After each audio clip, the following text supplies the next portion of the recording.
For today's video mga idol, so mangita tag retail outlet mga idol niya taron padong sa Puente Carmen, Cebu. So first time ni nakong ari diri kani sa Puente nya namatay diri kaliwat nga dugay na wa mi makita. Mga 40 na katuig kapin.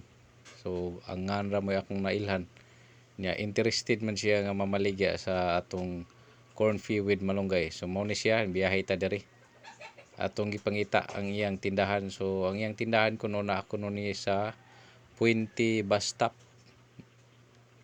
Nya kana nya nagpangutan na latag asa dapit ang Puente bus stop.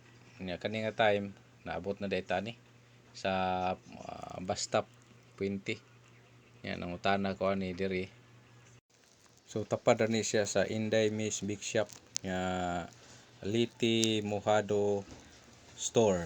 So mao ni siya mga idol oh. Kani dapli na kay ni sa karsada mga idol ang iyang tindahan. So diri na mo palit mga followers.